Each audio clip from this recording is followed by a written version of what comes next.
Hey yo, I'm Flint. And I'm Lena. Welcome back to Queer Dice Rolls, the podcast where two queer, neurodivergent, and chronically ill bards try working out their pasts, identities, and problems, one conversation at a time. Join us as we, once again, fail our deception checks and share just a little too much. Hi, Lena. Hi, Flint. Welcome back to another dungeon. I know, now we get to do the big dungeon. Yes, the big dungeon that we, Don't. Okay. No, that's sad. Yeah. We're just... It is sad. But scary necromantic dungeon. Very scary. So many things happened. I know. There are, I have so many pages of notes on this section of the campaign. Honestly, there's been a lot of situations so far where Mirth is like, I'm a different person now. But this is one of the ones where River is a different person. Very different person. Yeah. Very different person. I feel like this was the first section, because I had just started playing in two other campaigns at the same time, and I feel like finally I was finally getting over that hump of like D&D isn't acting for me and like blah blah blah that we talked about.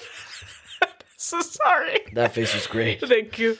But I feel like I was finally like D&D can be whatever I want. Yeah. And this section, things happen to my poor man here. Yeah, honestly, I think that Kayleen, Mirth, and River all came back different. Yes. Because Kayleen also changed a lot because of mistakes in this dungeon. That happened, and then like Kayleen also changed the world.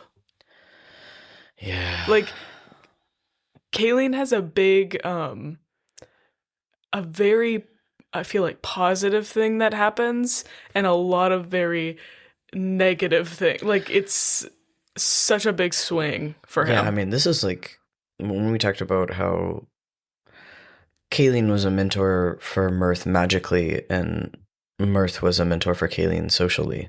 Mm-hmm. One of the big conversations was in this dungeon. Yep. Mm-hmm.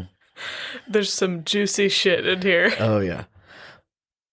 We'll get into all of that, but first... a word from our characters.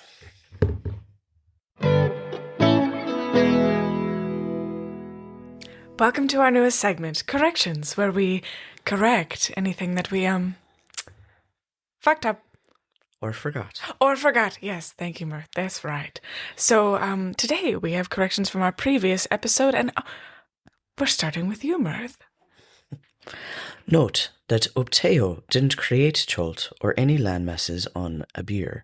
He was formed there natively a staggeringly long time ago. Coyote holds the monopoly on fruit, tej, which is honeymead, and insect repellent as a merchant prince, and she tried to trap Kayleen into an assassination of Xanthi, another merchant prince's son. Xanthi, who holds the monopoly on gems, jewelry, cloth, and armors, was the nice old lady who held that jeweled skull of her ancestor during your chat with her right before you left Port Neon Saru. At the time that you made that note, Kir Sabal was sort of between the party and Omu, post-teleport. But at the point in the podcast that you mention it, you're far south of both. Xanthi actually supports Mwaxanare's claim of royalty, the princess, and admittedly feels that she can solidify her mercantile power base in the north if the princess is busy in the south. All right, well, the words that we couldn't remember were illithid tadpole or illithid larva. Oh, man. That's upsetting. Raznasi was always the barre of necromancy, even when he was one of the good guys. Y'all were really fascinated / weirded out by how Tazium cast the telepathic bond ritually using strange ink and drawn an eldritch rune on y'all's skin. Well, thank you, everyone. That's it for our corrections this week. I'm sure we'll be back next week with many, many more, of course. But back to the show.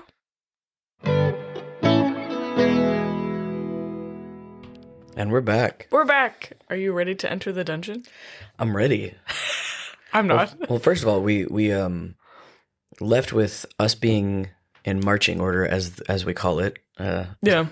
So basically, we had to like specifically tell Bartis what order we were in, and then we had the 3 NPCs behind us, and the only one who followed us into the dungeon was Thas. Yeah, the other 2 got like locked out essentially. Yeah. So we all went in there. I don't have the marching order written down. I assume Adon went first. I mean, usually it's something like that, but like I know that Mirth was like in the back behind, like beside Thas. Yeah.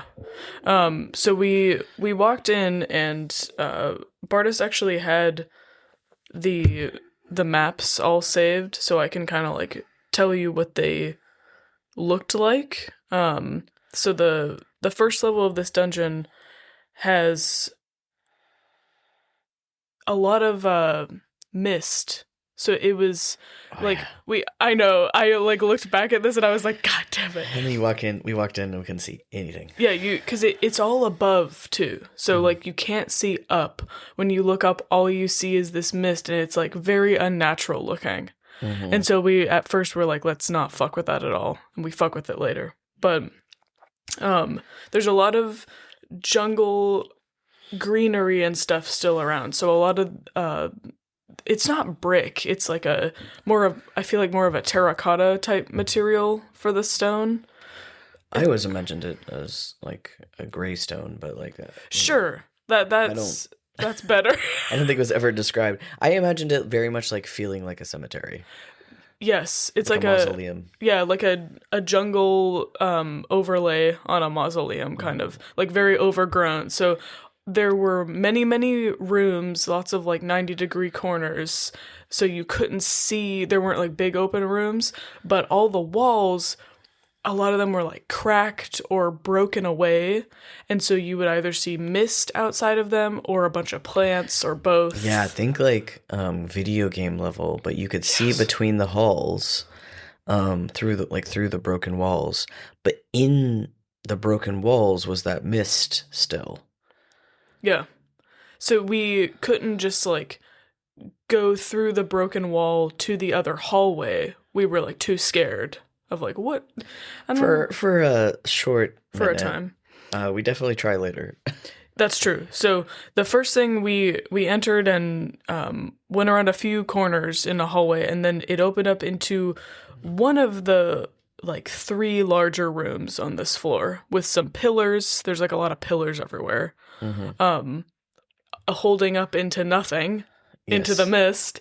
And there were, I think at the time, only 4 doors in that room. Yeah. And it was really quiet. Uh-huh. Like we could hear our footsteps quiet. Yeah, it was very unsettling, and it was also like muted by the fog. So it was just like, if you've ever been awake, I mean, it's like in the country, like in the morning, and stepped on the grass, and like it sounds like the crunch of your footsteps is loud as hell. Yeah. But sound is just really muffled, is what I imagined it was like. That's very accurate. Is that like that the dew fog that's like just hovers above the grass? Yeah, which like muffles the other sounds even more. Yeah, and then you can't really see anything. Yeah. So it was spooky. Oh, spooky. Spookycism. Bartis said that it was a combination of necrotic mist and darkness that were both swirling up there. So like it wasn't just hard to see because it was like foggy. It was foggy and dark. Yeah. Like magically dark. So I just remember like the feeling of feeling so exposed and yet so trapped. Yeah. It was very very disorienting down there. Yeah. So we walked in, and like you said, it was very quiet. But the thing that, like, we were starting to look around, I think Thas was starting to try and investigate if doors were locked, things like that. Yes. And there was a statue in the room that had like a glowing eye in it. that was blue. And we thought it had something to do with ghouls, I think. Like, it was ghoulish in nature, the statue had. And Mirth ended up being able to crack it, I think, and the light in it, like, faded. And it helped us in our first fight.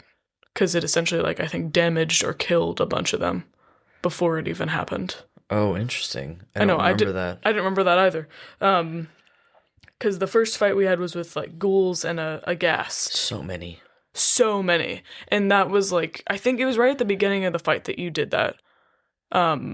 Maybe with Shatter or something. Yeah, because I think it started to glow. When they came out? Mm-hmm. Like, it very much, like... This scene very much reminded me of, like, in the Mines of Moria, in the Fellowship of the Ring, when Sting starts to glow, and then you hear all the sounds of the... Like, that's what my sense memory of this fight is.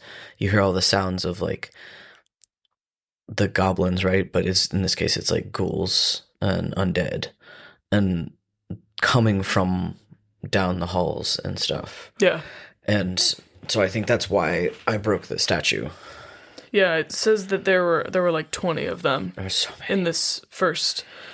They came into this first room. It was one of the biggest fights we've ever had. But it was only like one round.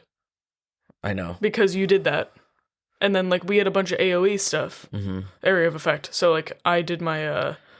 and we were fresh. Sunburst. Yeah, we were very fresh. I did my... Sunburst Kamehameha for, like, one of the first times. It's also because we had fought some undead before. Remember, that was, like, our first fight, and you found out that the Sunburst was extremely effective. Because, remember, there's a lot of stuff that they're resistant to. Yes. That was part of the issue with this dungeon, is there were only some of us who had damage types that they weren't resistant to. I didn't have anything. Yeah, I don't know if you did later, but you didn't have much. No.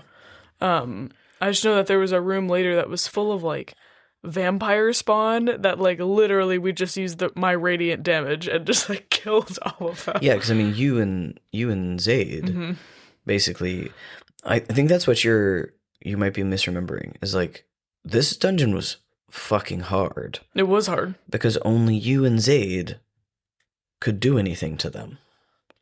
The rest of us didn't have that kind of, like, we didn't have radiant stuff. Yeah. Or sun. Yeah, so it was, the fights took, in general, but, like, this one was a little different because of the thing that you did with the statue. But all the other fights, I remember them being so much longer than we were used to. Because it took us so long to get things down down at all. Well, because they were, like... They were taking half or taking quarter of what we could do. Yeah, and there were, in general in this dungeon, so many enemies to a fight. More than we've been dealing with, too. Yes. There were, like, hordes of enemies. Yeah, because most of my damage types are... so I've got my blade, which is, like, magical slashing, right? But I have force damage. Which... Force and thunder, which, like, most things aren't... resistant to, but, like, so many things in here were, like, it was the kind of enemies where they're like, I'm only vulnerable to this kind of damage, right? Yeah. It was rough, and we were all, I think we were all very intimidated, which led to things. So, so that happened.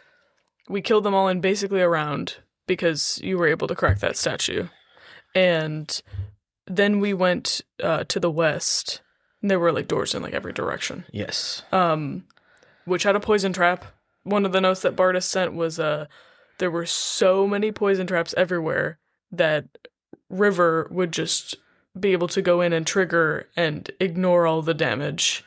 Yeah. Because I was immune to poison. Yes, I know, and that's what led to the sad situation later. Uh-huh.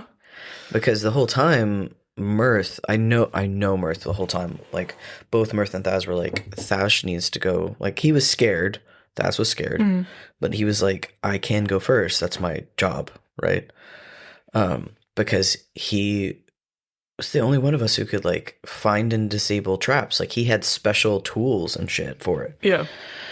Like Kayleen. Okay, so I know Buck's probably like yelling at me. Yes, I know Kayleen can technically do it, but he wasn't nearly as good at it. No. It's, you know. I have a note about that from Bartus later. Yeah. But like, that's why we brought him, right? Yes. And he was doing that. Mm-hmm. When Kayleen would let him. Yeah. Because Kayleen's ego was a factor in the beginning of this dungeon, because he was like, I can do this. I don't need you to do it. Yeah. It was it's not the best time. But that will change. Yes, indeed that will. So we triggered that, and then the next fight we were in was in a hall of whites. Yeah. Which can you describe what a white is? I always think of it like whites are kind of like in the Game of Thrones, right? Where yes. It's more like this more intelligent undead creature. Yeah, but they are. I think a White Walker is a good from Game of Thrones is a good comparison. So they're like undead and zombie-ish looking, but much more intelligent dangerous and usually faster. Yeah, I think faster. They're dangerous. Like, yeah. So that one was in a hallway, because we did a lot of fights in here that, like I mentioned, in the first floor of the dungeon, there were only 3 big rooms that were like squares that were more than 4x4, like more than 40 by 40 feet. Most of it was hallways. Most of it was hallways and doors. Like, it really reminded me of The Shining at one point. Oh my god! Of like, you turn and then like the hallways just seemed impossibly long for what we were doing, because our only other dungeon that we had been in had been the volcanic fire dungeon, right? That was just open. Yeah, and it was like a cavern. Yeah, it was a very natural formation, and it was open. And this just seemed like we would turn down a hallway and it would stretch on forever. And there were, like, much like an old style hotel, like doors and doors and doors and doors and doors. Mm-hmm. So it was painstakingly slow, because we didn't want to walk past a door without checking it. Yeah. And have something come up behind us. So it was so slow. And it just took a long-ass time to do all those checks and all those stories you hear about D&D campaigns that spend their entire session trying to open doors. Yeah. Is what was happening. And this is when we started to see some narrative clues in the dungeon, too. So there were, like, insignias of different mercenary companies on the walls, and of, like, a few of the different merchant princes and like their trade symbols. Yeah. And when we got, I believe, to the end of that hallway, it was the first message we saw that was repeated similarly a few times that said, like, you cannot will it with wizardry. Yeah. About this dungeon. Of like, we assumed people had died in here. And yeah, because one of the things that I think you are not in your notes, or maybe it's later, is that on these undead, we were seeing like armor that we recognized, or like uniforms that we recognized from different factions, like from some of the people from the fort or some of the people like from the port. So these were people that had come in here. Yeah. Because it was like a mix of like these ancient corpses that had nothing recognizable on them, and people that like were like, this is obviously someone who died here recently. Yeah, there was one of those people in the next room where we were fighting a bunch of wraiths, and I had a note that was like, we weren't sure if they were wraiths of Bashaba. Oh, that's right. But wraiths are more like ghosts. Yeah, and then there was also a few Fort Balarian scouts in there too. Yeah, I remember. I just remember being really sad about the Fort Balarian scouts, like, because Mirth has a lot of guilt about not fulfilling the contract that they said that they were going to, because they've met so many people who have been sent out because they haven't reported back. Yeah, people that either like this have died or are probably going to die. Like Beethan and crew. Yeah. So like Mirth's, I remember that specifically because Mirth has so much guilt over it, and nobody else seems to. Because remember, I don't know if you remember this, but he's brought it up a few times as like, should we tell her something? And everybody's like, no. Yeah, and I know that like some of that with like I know Kayleen has problems around that with like what we were mentioning again, the blackmail with Coyote trying to get him to murder Xanthi's son. He also had an issue with the leader of the fort because she took her payment or whatever, which was like magical items that he wanted. So yeah. Some complications. I know it was really sad in this dungeon because there were like very low level scouts, and then there were people from all over. Because I know later there's also people that River recognized. Yeah. That nobody else recognized. That I know. There were people that Zaid recognized, soldiers and stuff that Zaid recognized too. Yeah, I think just about everybody knew some kind of faction in here. I don't recall if we ran into the ones that I would have known. They might have been further down. Yeah. But at least like we all knew the ones from the fort and stuff. But I feel like Bardas was dripping in individual factions on purpose in there and stuff too. Yeah. So other notes that Bardas has about this first section is Mirth tried to jump over some of the walls. I told you. I did. Because we got tired of like how slow it was. I was like, I know we jumped because it was me and Zaid, I think. Yeah. Because we were both strong, and it's like either athletics or... It was a con save. Yeah. I had it written down. I know. And that was not good. No, because I was by myself. Yeah, so I don't remember why River wasn't doing it. River was looking at something else. I had a note that I think I did first, and I saved, and it was fine. Oh, that's right. Okay. So I was like, I know that we did it. And we're like, okay, well, acrobatically, we could get through it because we walked into this room, and there was a statue in it that like Kayleen and et al. Were looking at. And then we were like, well, there's a crack here instead of a door. Should we just try jumping across? Because like we were trying to get to where we could see through the crack. Yeah. And so you went first, nothing happened. And then I jumped. God, I thought I was by myself. Maybe we did a section where like I jumped somewhere and you jumped somewhere. I'm not sure. But I know that there was a point where you jumped somewhere by yourself, and that's when you got alone and I was dying. Yeah, that's when you got really, really hurt. Because that was gnarly. The fog was gnarly because we had unfortunately tried to test it and nothing happened. Yeah.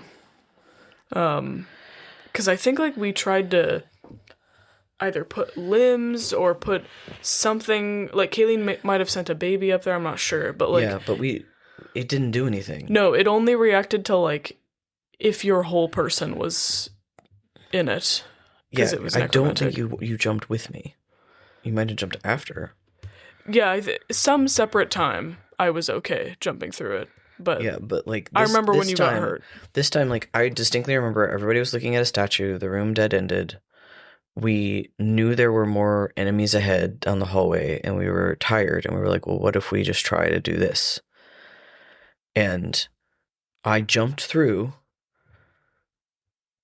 basically went down to almost no health, because it also damaged my constitution. That's right. It was a full and stat I looked debuff. like I was dying, and then I used one of my spells to teleport back. Or to, like, I dimension doored back because I was dying. Yeah, and then we had to, like, I think somebody had to, like, restoration you. Yeah, it was really bad. Like, it was to the point where I almost died alone in that hallway. Yeah. I don't like to think about it. It's a sad time. Yeah, but like Mirth's self-esteem was very low at that point, and he was like, even though that happened, he didn't teleport back right away. He didn't dimension door back right away. He looked around because he's a dumbass. But yeah. So don't touch the fog, kids. Yeah, that's the lesson here. Don't touch mysterious dark fog. Yeah, it was just gnarly because I remember it did more than just like damage. It also did like stat damage. Yeah, which is if any of your stats go to 0, then you die. Yeah, we'll have some experience with that a little later, I think. So that that happened, and I believe the next fight was with the Yeth Hounds that also almost killed you. Okay, the Yeth Hounds are terrifying. Yeah, Yes, we had a series of back to back of Mirth basically almost dying, and then we had some people actually die. But Yeth Hounds they have like a human face. Yeah, I'm looking it up right now. They're essentially like, they are also like an undead creature that, yeah, and they're actually, they're fae, which is why they're so fucking creepy. Yeah. But they do have a human face, and they're like a big dog beast. It's like a hellhound, but instead of a hound face, it's got a human face. Yeah, it's very unsettling. And they're very big. Yeah, they're very big, and they have long necks that can like look around a corner, so you see like a human's. Jeez, I got chill.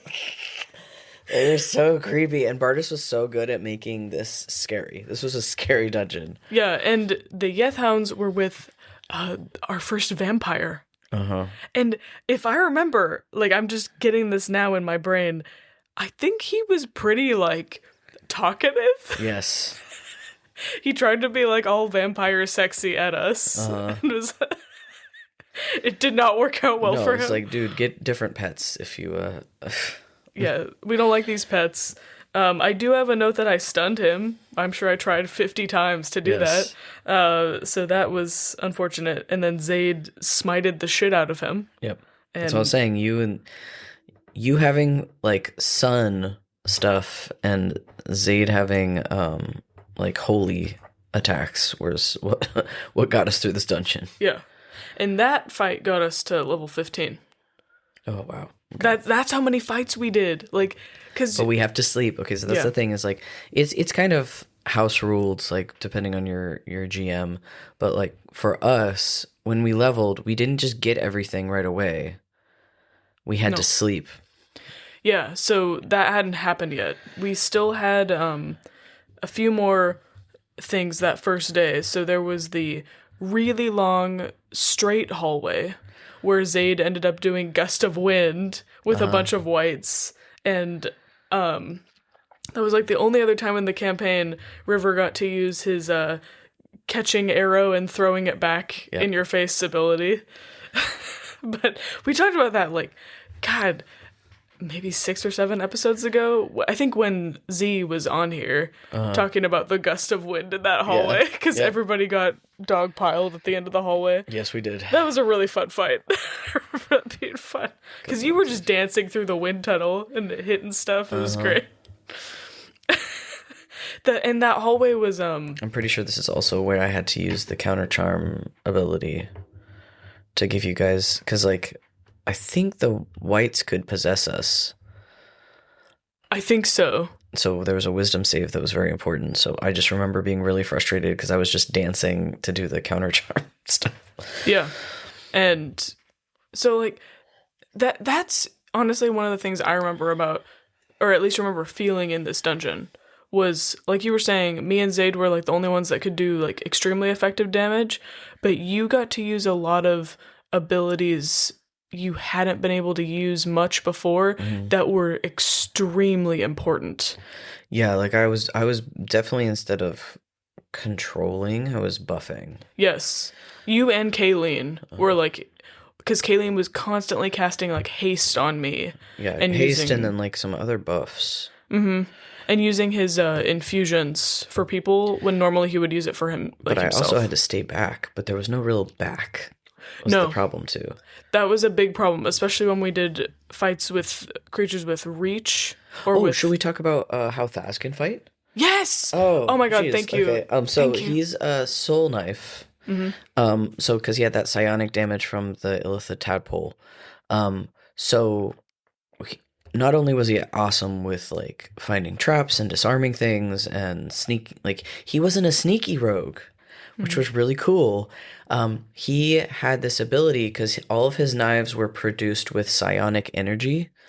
And so like he would have his blades and he would throw it at an enemy and it would teleport him to the enemy and he could do damage and then he could throw a knife and teleport away. It was so fucking So cool. he was like a striker, essentially, like infiltrating, and he would pop in, pop out. So we didn't have to worry about his health at all. Yeah. Which was really cool. I don't think if I remember, I don't think he really ever went down in this dungeon. Like, no, because well, the other thing too is like, I always described like all of them, and Thaz is a thick boy. Like he's a pretty hefty guy, so he had decent constitution. And he took care of himself, but I think we were all, like, definitely Mirth, but I know that it was made very clear of, like, we have to make sure that Thaz stays up. Because he was way lower level than us, too. Yep. And I don't remember him going down. Really. No, because of specifically how he was designed. Yeah. Like, I mean, the whole story was, and Bartis did such a good job with this, that Tazium had chosen everything so that they could all survive in these dungeons and like learn to fight. And this was specifically Thaz's ability, because Thaz is like supernaturally good at throwing knives. Yeah. And so like him being able to like produce a psionic knife and throw it rapid fire and get himself out of there with it made sense. The images in my brain are very fun. Yeah, because all his energy is that teal color. Yeah. Yeah, I think of him and everything is teal and it's great. Because he has teal, like, not blue eyes, teal eyes that almost like kind of glow, and he has like a teal mohawk, essentially, like longer mohawk. He's punk as hell. Gray skin. He's very punk. Like he's very much and we were just talking about like because for the book and stuff, like his voice, because Bartis doesn't really do voices. Bartis does affectations and stuff, but not really like accents. But I always imagined Thaz had like a deeper kind of like Cockney accent. So it's just very, very punk counterculture. We'll work on it, baby. You got this. It's gonna be great. You'll meet Thaz in one of the books. We won't tell you which one. So I have other highlights from this first day before you cast the mansion for the first time from Bartis.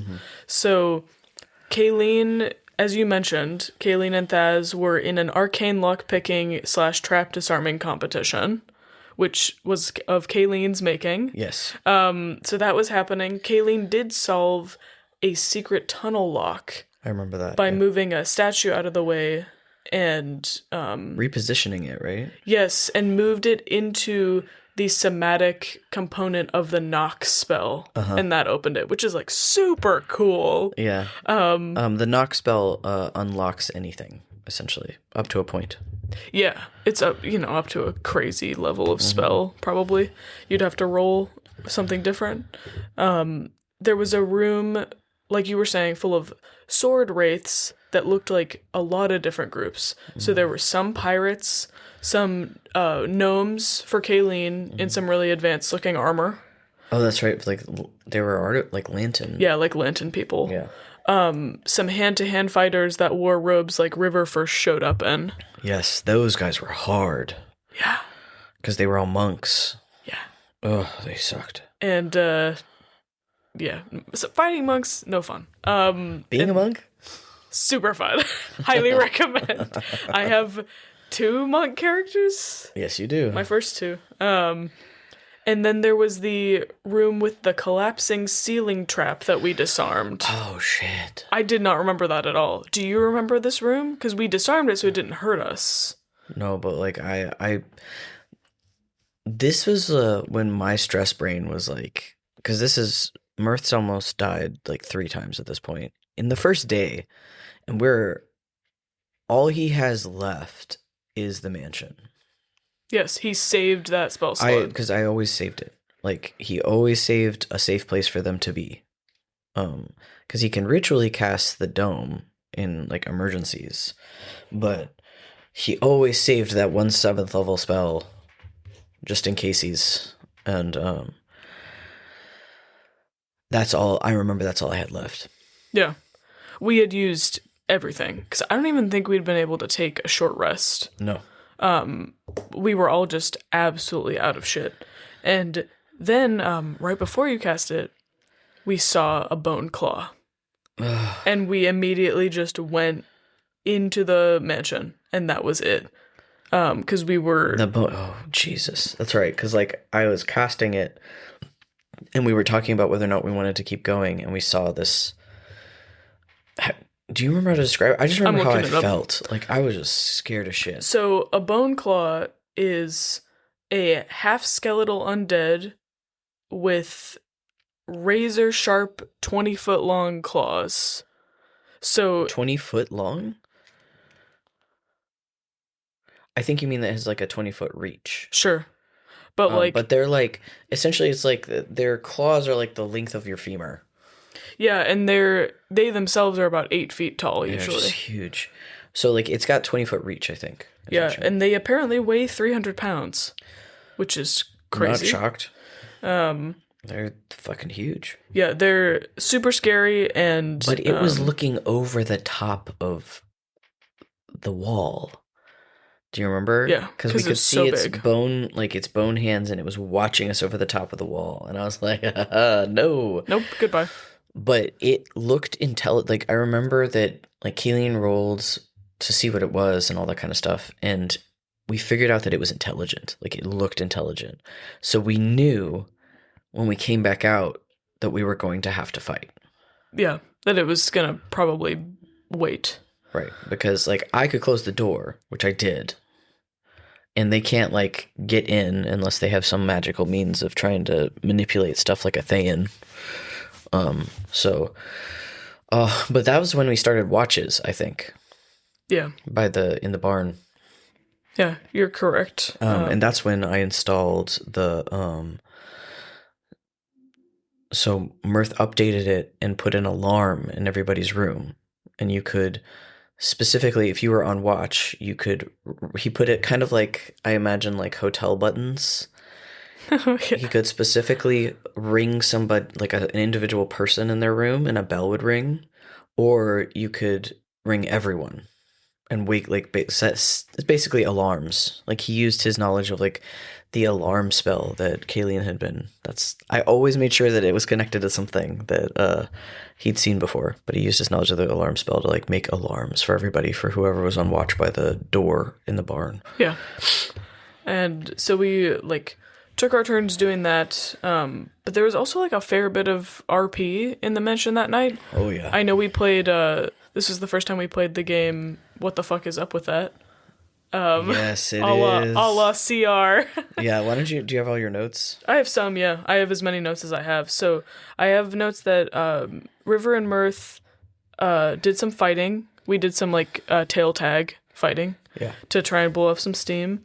So we were stressed. And Mirth did another session of trying to teach River how to do small talk, which was never very successful. Asking about hobbies or things going on in the environment around. Like, yeah. Yeah. So sweet. So I have notes about in What the Fuck Is Up With That. Zayd asked River about, like, why he left his island. Mm-hmm. And he was...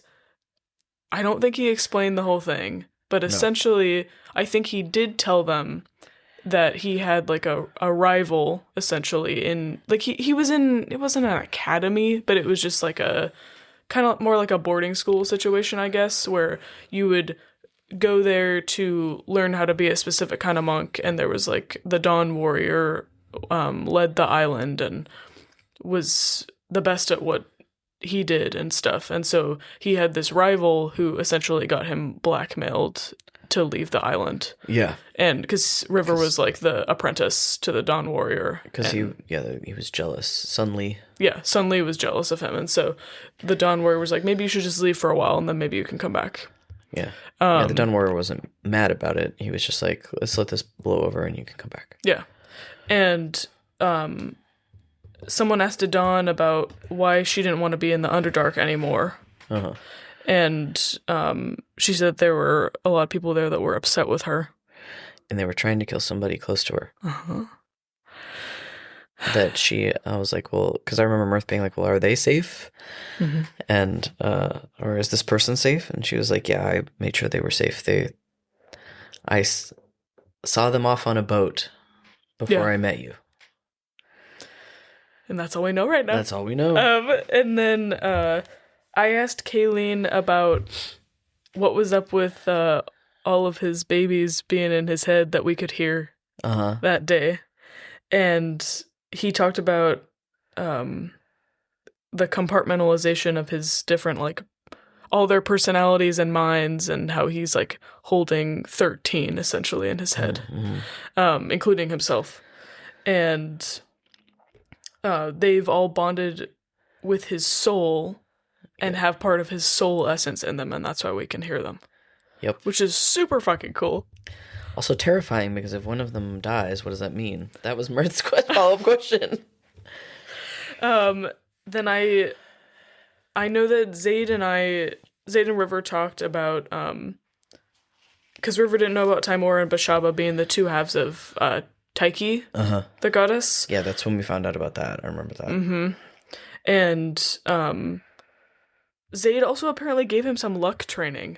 I think he was, like, in this phase of asking people, like, hey, you're really good at this thing. Like, Mirth, you're really good at, like, talking to people. Zayd, like, you're really good at just, like, seeing the opportunity of chance in the environment. Like, can you teach me some of that? Because he loves to learn. Like, he was a very good student. So that was fun for him.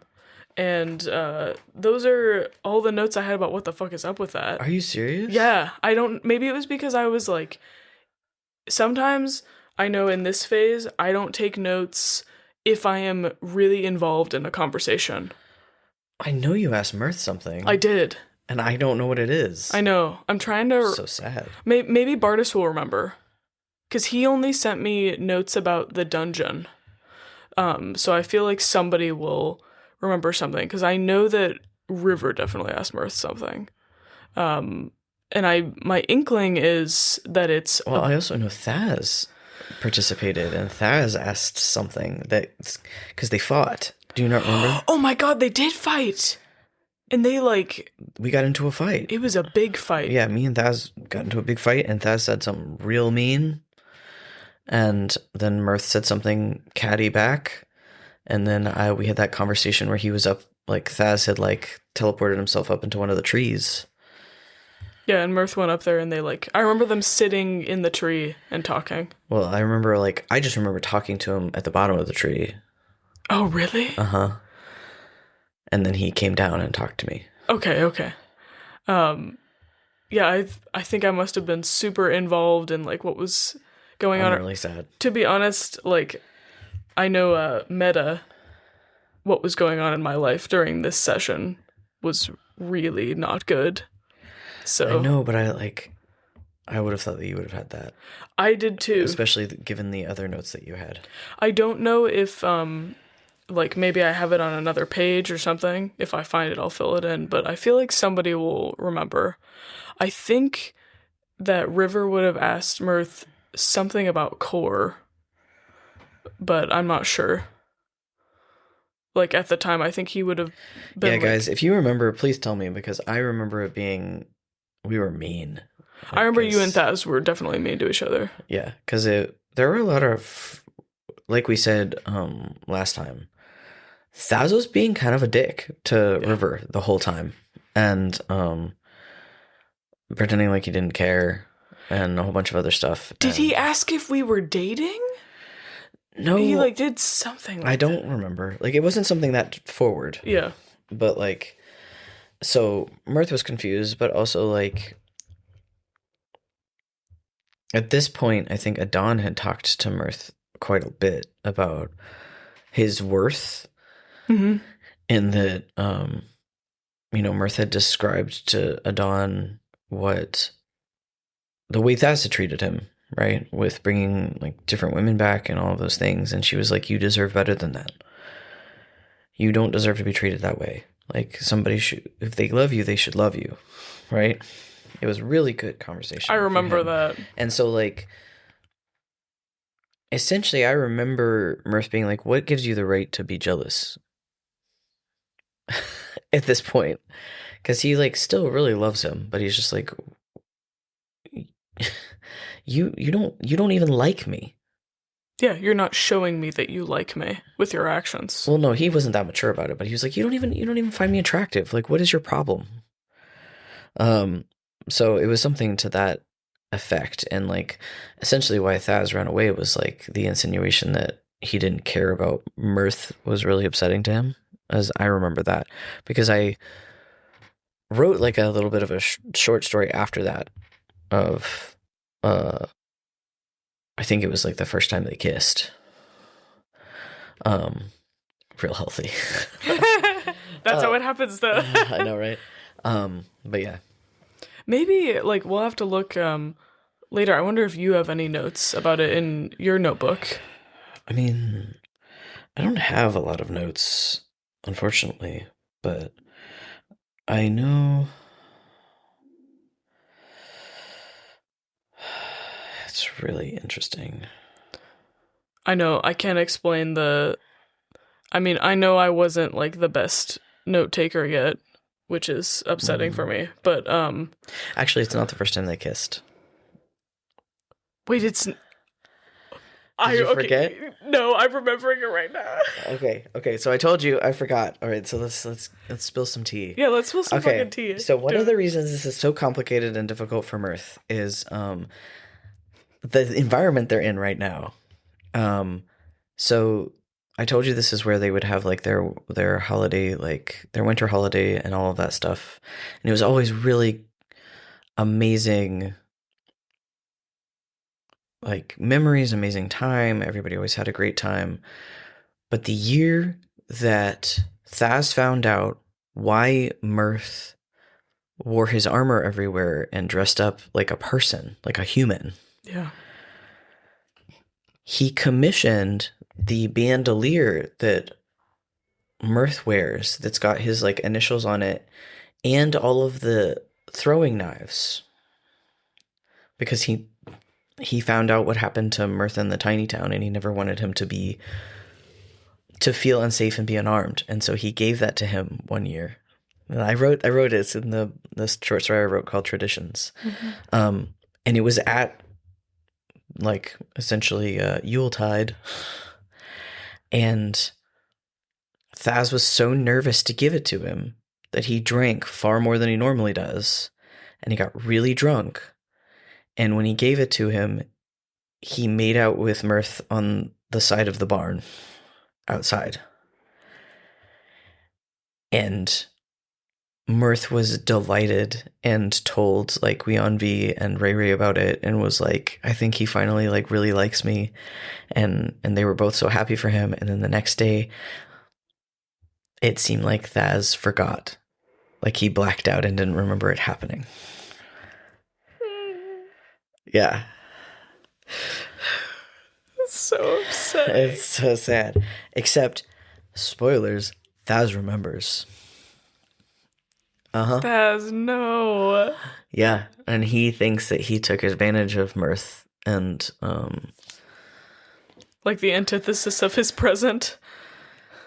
yeah, like that he because remember, he's only gay when he's drunk. Yep.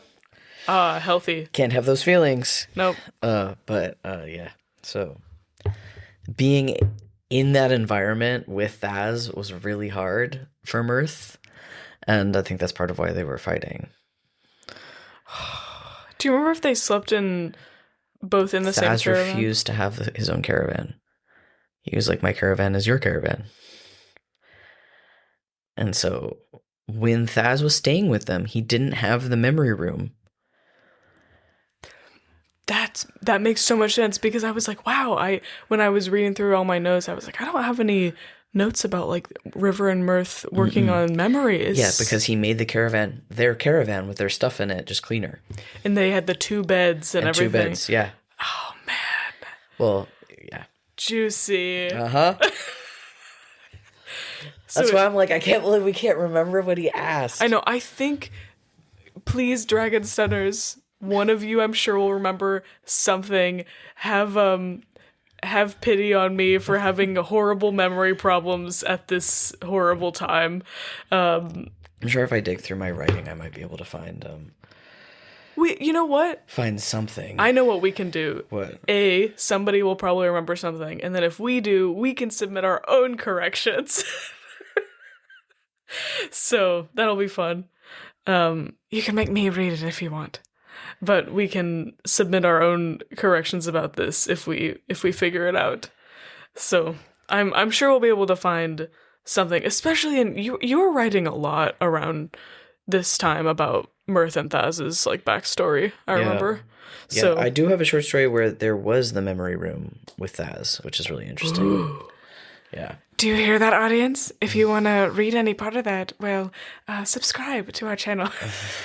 Or, you could buy us a coffee on Ko-fi, and maybe we'll send it to you. Who knows? Send us an email. So, would you like to move on to day 2 in the dungeon? Literally, we're only on day 2. Jeez. I know.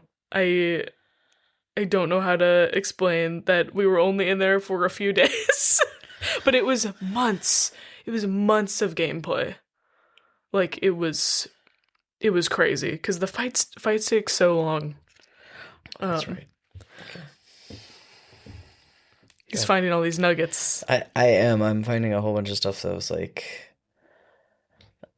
stuff I forgot about. Well, when it comes up in the timeline, now you will be you'll be prepared. So I had notes about like you said, we had a bunch of watches. No alarms needed to go off. No. But when we opened the door in the morning, it was just mist. The mist was so outside. thick you couldn't see anything. No, and it was like lower, because we had set the mansion on the ground, and the mist had been up in the air, and it was just everywhere. You couldn't see anything. And we could hear movement and stuff. Mm-hmm. It was bad. And we all decided that River and Zayd would step out together. Mm-hmm. And it sucks to read this. The first thing that happened was the bone claw grabbed me. I know. And took my strength stat to 0. So I immediately, went unconscious. Yep. Didn't go unconscious, you died. Yeah. You were dead. Because remember, Mirth had the ethereal, and he saw your soul leave your body because he was watching in the ethereal.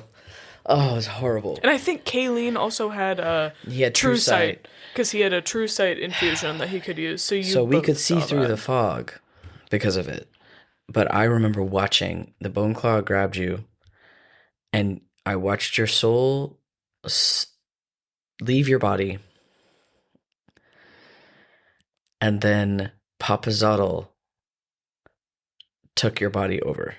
Yeah, and I have a note that I forgot here that Bartis said that Elle did a under the table roll. Your sword, the dragon, rolled a 100 on a D100 and told you, he was like, hey, just so you know, Papa Zottle is a deity, so River may not be coming back. That's right. Oh, that's right. Because I totally watched forgot. it happen, and he was like, I remember Elle appearing and saying that. Mm. And Mirth was like, the fuck he isn't. I remember this session, we played until 3 a.m. Yes, we did. Because So I was crying the whole time. So River is dead. I want you all to understand that. Like, this is not River's down. This is not, we just need to give him a healing potion. River is gone. I watched his soul leave his body. He's gone. Papa Zottle was always hovering around River. Yeah, like the crane. Is now inside River's body. And Mirth is pissed. Mm-hmm. And then Elle says, Papa Zottle's a god. And Mirth, like, I remember Mirth going, well, it's a good thing I don't believe in them. It's a good thing I don't believe in them. Like, I think he said something to the extent of, well, it's a good thing he's not my god. You know, like, something like that. Because, like, Mirth, like I said, he's around all these people that, like, have gods around them. And he sees all of them and honestly thinks of them as people because they are just as flawed. Yeah. But all of us, like, so Mirth and Kayleen tell everybody River's dead. Yeah, and so, God, I forgot about so many details of this because I was like... I was dissociated. You were dead. Yeah, I wasn't in my fucking body. So the bone claw at first just vanished and took my body with it. Yes. And this was like the first time that Kayleen used one of his new baby, George, the little tiny dragon that had the soul like essence of Tinder in it. He used suggestion to tell the bone claw to drop me. Yes. And leave me. And he did it. And he did. Because he rolled so fucking high. And so your body was on the ground. Yeah, and I think that's when Papa Zottle like sunk into his body. No. He was already in it. I remember this moment. Okay. He was already in it, but then he dropped you and left you. And you stood up. You stood up and you looked at all of us. And then you started running for the exit. Because we weren't that far away. No. And let's see, what else? And there were so many other enemies, dude. Yeah, I know. There were so many other enemies, and I ignored all of them. Yeah, you grabbed Kayleen, right? I said, we have to go get him, right? And Kayleen was like, yeah, you're right. We have to go get him. Yeah, let's like talk about how this happens in real time, and then we'll talk about what happened for River.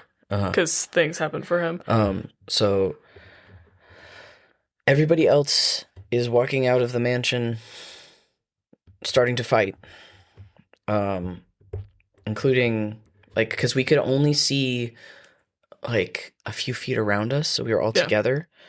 So I remember this distinctly because Thaz was so upset, and Thaz, like, yelled because he couldn't see me anymore, and he didn't know that I could, like, teleport. Yeah.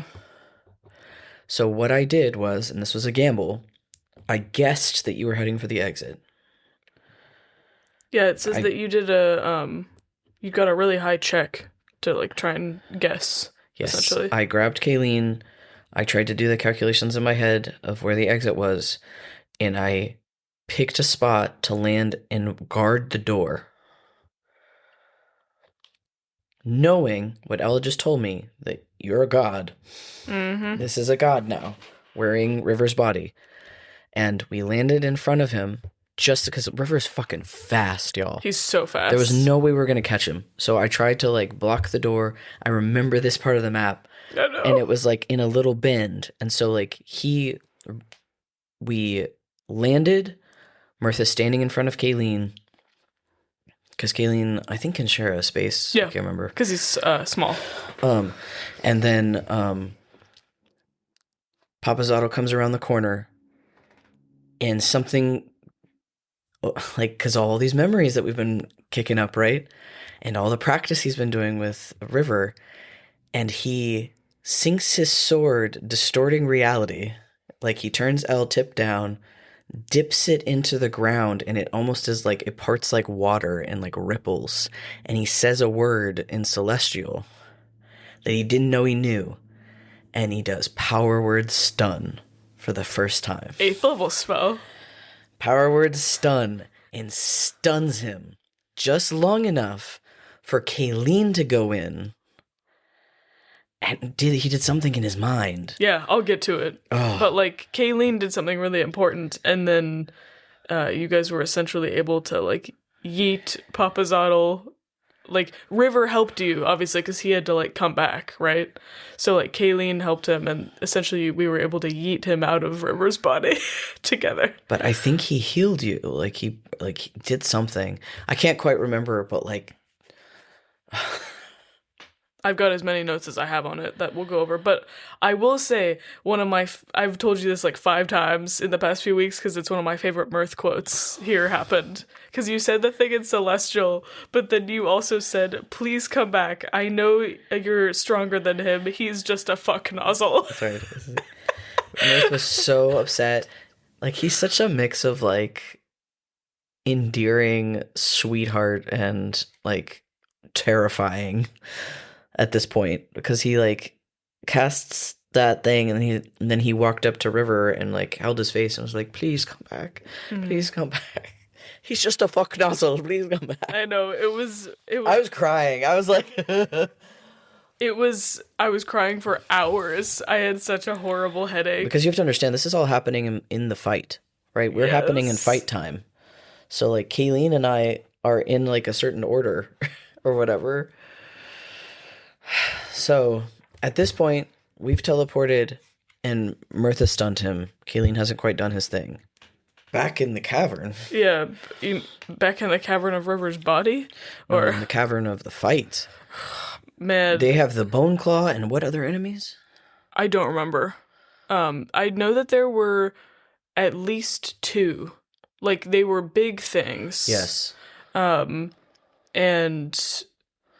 And they could summon little things. Yeah, so like Zaid, Adon, and Thaz were essentially dealing with those. And luckily, like, Zaid had his radiant damage. And the Bone Claw went away for a little while. Well, Kayleen just got it to go away. Like, George got it to literally leave. And I think that was the only reason the 3 of them were able to, like, fight everything else in there. Yeah.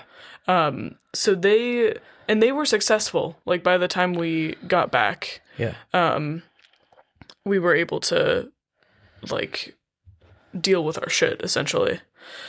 But we're standing 10 feet in front of the exit. Yeah. And if Papazotl with River's body gets out, we're never going to see him again. Yeah. That is the stakes we have right now. Yeah. So did Papazotl bring you back to inhabit your body? Or did he like catch your soul? Like, because I remember seeing your soul leave and Papazotl enter. So River's soul was just out of his body for this time. Essentially, Kayleen, and Kayleen's god, Ogma, kind of worked together to get it back in. Right. So what happened is, during the rounds of combat, when it was River's turn, Bartis would ask me, like, what is he doing? And I was so confused because I was like, he's dead. Like, what do you mean? And so essentially he was like, your life energy is like a small light and you're in the darkness. And like, what do you do? And so he was like, okay, well, I'm gonna meditate and see where it leads me, essentially. So he was just like meditating in the darkness, and it felt strange, because there wasn't his regular like warm core to sink into that he was used to, but he was aware that there was another light off in the distance, and so as he meditated, it got closer. And then there were more things in the combat. So he was like, you're getting closer, and I was like, but I'm still dead. So I kept meditating. The light was getting brighter, and things were feeling different around him. And then suddenly he was aware that Kayleen was there. And that was when... But he couldn't see him. No. It was like he could hear his voice. He could, like, feel his consciousness, essentially. Yeah. So it was when you brought, you dimension doored Kayleen and yourself over to the entrance, and Kayleen was trying to concentrate. Yeah. And, because Power Word Stun, fucking powerful, only lasts a round. Yep. But you can't even save from it it just happens. No, it just happens. That's like Mirth bent reality to his will in that moment. Yeah. It was so cool. So he felt Kayleen was there, and then he saw an airship. Yeah, buddy. So, which he didn't really know about in Kayleen's lore at the time. He knew about the airship because Kayleen's caravan was an airship. Yeah, that's the only, like, clue he had. But he, like, felt that Kayleen was there, and he was like, okay, this is kind of familiar. So, essentially, he floated, because it was like he was in space with this airship, essentially. Like in a void, essentially. Yeah. Like the astral sea. Yeah, exactly. So he floated into the airship, and it was like chrome, and oh my god, what if you were in the astral sea? I think he was. So you were dead. Yeah, I think he was You in the were astral sea. gone. Okay. I like to honestly think that because he gets an ability at level like 18 that he can astral project, and I like to think that those are connected. Yeah, Even I know they're not, but I like to think that. So he floats down to the crow's nest, has a nice little moment there, remembers being on the boat, and feels like his inner sun instead of the sun on his skin because he's in a void. And he also felt the shadow of the Eblis, Papazotl, around him too. And so then he was like, I'm going to go into the airship. Meanwhile, then Mirth is power word stunning at this time as he's like, I'm floating in an airship. And he floated down inside. There's a ramp, there's a hallway, and outside of the ship he could see the Eblis like floating around as he's like walking through this airship. So there's a chrome room with a bunch of strange railings and an engine and a window that looks out. And there was a table with a tea set and cookies. Yep. And a red-headed man. Who had like different sized eyes and stuff. Yeah. Yeah, and it's Kayleen's god, Ogma. And he said, you've made a deal with an ambitious god. He might be helpful where you're going. And you've almost brought him back to where he's from. You asked for his help, and that deal holds weight. And he asked, why are you here? And do you want to still be here? Essentially, because he was like, it's your choice. You don't have to. Yep. But you can. And River talked about, like, I thought Papazotl might be able to help me, because when he came to him, he wasn't very strong. It was many levels ago. Yeah. And he wanted to go to the same place River did. And so River was realizing a lot, like, in this dungeon and in this moment of, he was grappling with, like, that thing when you're in your young 20s and you think you're invincible. Yeah. Definitely in this dungeon. And... oh, that's right. Ogma said, you think deeply, River, on many things. Which he really enjoyed. And River said, I do, but maybe different things than I thought. Yeah. And so they had, like, this really nice, deep conversation. And... Ogma said, like, this agreement that you have with Papazotl goes both ways, which is, like, what he's experiencing right now. And he said, there's a star out there that's you. That's, like, your consciousness, essentially. If you want it, it's yours. And that was basically what he left him with, and he said, I do highly recommend the cookies, was the last thing he said. So I took I love Ogma. Ogma's cool. So I took a cookie, and then I floated over to the star, and it was a golden sun with an Eblis in it. Yeah, and the Eblis kept trying to block you from it. Yeah. And I turned around, and the ship was gone. Because I think, he'd already, like, made his choice, essentially, right? Yeah. So... well, and also, like, Ogma was only there because Kayleen was trying to help you. Yeah, essentially Kayleen, like, made a bridge but Kayleen himself couldn't be there. No. So, like, his god was helping him, Yes. essentially. It was such a cool moment. Yeah, and so I rolled a really high insight roll. And then essentially what happened is River willed himself back into his consciousness in that, like, star. Mm-hmm. And he could still, like, he felt, like, he got back into his physical body. Yeah. He could still feel that Papazotl was there, so he knew that he, like, needed to destroy or get rid of the amulet. But he wasn't, like, in his body. He could just feel him, like, around him still, like how he'd kind of been circling the airship. And then he woke up, essentially. Like, he got pushed. I'm sure what you guys, like, saw was, like, the one spirit got pushed out of his body and he came back in, essentially. Yeah, but I'm pretty sure we had to fight for a round or so. I think you did. Because I remember that. I remember Mirth being scared because he got hurt. Yeah, I do remember that too, like, Papazotl in River's body, like, hurting him. Because Bartis was asking me, like, for permissions to my sheet and stuff of, like, how much damage do you do and things like that. Like, Mirth knew. Because they've fought before. They sparred. Mm-hmm. He knew he was going to lose. But he was hoping he could give Kayleen enough time. But, like, he stunned him, and then Papazotl started beating the shit out of him, essentially, is what happened. But yeah, it was so cool because, like, you did die, but Papazotl was cheating you on the deal because your souls were connected, was the whole thing. Yeah. And so, like, the only reason Papazotl could use your body is because he was connected to your soul through this pact, which meant you were still connected to your body. So you essentially willed yourself back alive. Yeah. And it was only, like, he could only do that because you guys helped. He wouldn't have been, he would have just been dead. Yeah, if he got out that door, I don't know, like, River would have been gone. Yeah. I would have had to roll up a fucking new character. Mm-hmm. And then you guys would have had to fight him later. Yep. And it would have been horrific. And so I remember that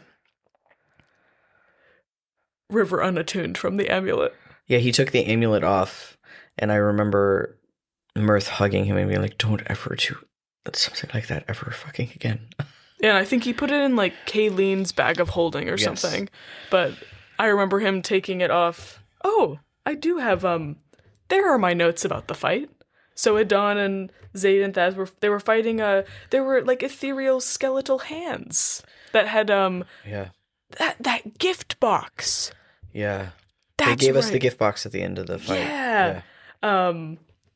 Cool. Yeah, because we got some kind of money or loot or something for doing this, and we were like, we don't care right now. No, because, like, I just remember, like, as soon as, like, River was like, hey, because, like, you gotta imagine he comes back and Kayleen's behind Mirth again, and Mirth, like, looks like shit. And he's just like, he just hugged him so tight. I was like, don't ever do that again. Okay. Okay. I won't. You're not allowed to leave. I know, it was so emotional. It really was. And, let's see, we had a little bit of a convo with the group after the fight had resolved. Yeah, because Thaz was also emotional. Because all he saw was River die. Like, he heard us say that River was dead, and then we disappeared. And then he had to fight, and he was like, don't do that again. Yeah. Everybody essentially to each other in, like, a little circle was like, don't ever do that again about something. Yeah. And you guys told me what happened, that he, like, possessed and ran away with my body. Uh-huh. And so then I took it off and unattuned and put it in the bag of holding and lost a bunch of health points and stuff. Oh, boo-hoo. You know what also made you lose a bunch of health points? Fucking Papazotl. Taking your body God You know, I damn. thought we'd moved past this. My stats. But when he took it off, he couldn't feel him anymore. Yeah. So that was good. Yeah, that was great. And then I think we had to fight a different, or maybe the same Bone Claw and some ghouls. Right after that. It was the same one later, yeah. Oh. How yeah. far are we in the dungeon? Are we only like halfway? Okay. Well, I think we might have to do I think we need to do a dungeon part 2. I know, audience, we didn't know this was gonna be this exciting, so hey, at least you know what I will say. We gave you what we wouldn't have had what we didn't have at the time. We made it all the way through River dying and then coming back so that you wouldn't have a horrific cliffhanger of him dying. Because we got to like 10 p.m. that night, and Bartis was like, "Do we want to stop?" And I was like, "I can't stop." None of us wanted to stop. Are you kidding me? I know. We were all. I mean, we were a mess. At least I could do something, even though I felt powerless. Like I was helping to do something, and Kayleen was helping to do something. The others just had to wait. They just had to fight. They just had to fight. Like, and they obviously were doing something, but like it was. I've never felt so powerless. Like, Mirth felt so powerless because he was like, I have all of this power at my fingertips and I can't do shit. Yeah, and I think the, like, really beautiful thing about even how horrible that situation was we, like, all felt powerless, but we all had to do exactly what we did together to be able to fix the situation. Like, if one of us hadn't cared, it wouldn't have worked. Yeah. I mean, this dungeon like really brought us together in a lot of ways. It really is interesting because like I feel like we solidified as a group after this dungeon. Yeah. A lot of the issues that we were grappling with as characters and like how we fit and everything really started to get worked through. I think it was good for Mirth to see his family and for his best friend to see him not as like infantilized as he was in the carnival. I think the things that Kayleen learns in like are more ego based, right? Yeah. Same with River too. Yeah. Like I feel like the two of them were both thinking that they were invincible and they could do everything. Mm-hmm. And then learning that we haven't really gotten to those things with Kayleen 100% yet in this dungeon. Not yet. But they both like couldn't do everything. It was kind of the opposite for Mirth because Mirth was like, I can do things, right? I am useful. I think this is like the part of the campaign where Mirth really started to actually become a leader. But because the whole time everybody wanted him to be, because nobody else wanted to be the leader, right? And so I think so too, because he started making decisions. Yeah, and once... He didn't ask for permission to save River. He was like, this is what's going to happen, and I need your help. No. And then when there are times that there can be a discussion around decisions, like we'll talk about in the next episode, he discussed it with everybody and was like, what do we all need to do? Like, how can we make this a decision that we all can come to together? Yeah. But in that moment, he was like, I must act. Yeah. And Kayleen was like, Mirth must act, right? He wasn't like, no, Mirth, like, think about what you're doing, or like, this is what you should do. He was like, Mirth is doing the right thing. Yeah, because like I don't think that like Buck ever intended for Kayleen to be deprecating towards Mirth. No, but Kayleen is. Yeah, like because Kayleen is hyperly intelligent and has seen a lot of things and knows a lot of things, and so like he always talks down to Mirth because he's not intelligent. And so like I think this was a point in the campaign where that started to shift. Mm-hmm. And I will say, like, in a lot of good ways, but also a lot of not good ways for Mirth giving into what's going on with him. Yeah. So that's for next time. Mm-hmm. But this was really fun. I'm going to dig through all my writing and see if I can find more comprehensive tea, because like the stuff going on with the carnival and with Thaz in particular is really important to It is. a lot of the reckless decisions that Mirth makes about himself. He makes some really he steps in responsibility for the party, I will say, but the reckless decisions he makes about himself that lead to his circumstance he's in at level 19 revolve a lot around those relationships. Yeah, and we'll check in with everybody else in our party and see what they remember about that too, and see if we can fill in a little bit more about that at like the beginning of the next episode or whatever. But yeah, but this is where like everything starts getting real juicy. Yeah. Like it really steps up in the story, I think. Yeah, and our audience can and us can look forward to my notes getting better, as they have gotten much better. They've gotten much better. It's really nice to actually like be able to go through like, this is the fight that happened and this is the circumstance and like all that stuff. So that's been cool. Yeah, I know that they do improve, and I'm very sorry for my sins. Well, we'll be back to talk more about this dungeon. Oh my god. We almost got through the whole first floor. Almost. So it's so exciting. So yeah, we'll be back to talk about that next week. But first, a word from our characters.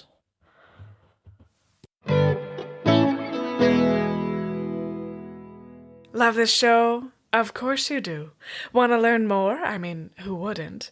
Well, you've come to the right bard. This is Mercutia's Market with your host, me, Mercutia Claudius Titania Banquo Ulysses Falstaff. And yes, I did make the name myself. If you have questions for your wonderful hosts or me or anyone else you've heard on the podcast, but mostly me, email us at queerdicerolls, that's ROLES, at Obroris, that's OBRORIS, archives.com. If you wish, you can send these poor, tired queers the funds for their iced oat lattes through our Ko-fi Queer Dice Rolls. Be sure to follow us on all your favorite platforms. If you'd like to peruse these or any other links, check out our link tree. This week, we want to thank the Dragon Stunners for coming together as a party after so many near-death experiences. You're gorgeous, and we love you. That's all for now, but I'll be back next week. Ta-ta! you've been listening to Queer Dice Rolls with Flint and Lena. Have any of your characters ever died during game? How did y'all handle it? Don't forget to send us a message on Instagram or Buzzsprout. We'd love to hear from you. The two of us will be back next week with the continuing tale of the Dragon Stunners. But until then, take this inspiration die, just in case. Bye, y'all.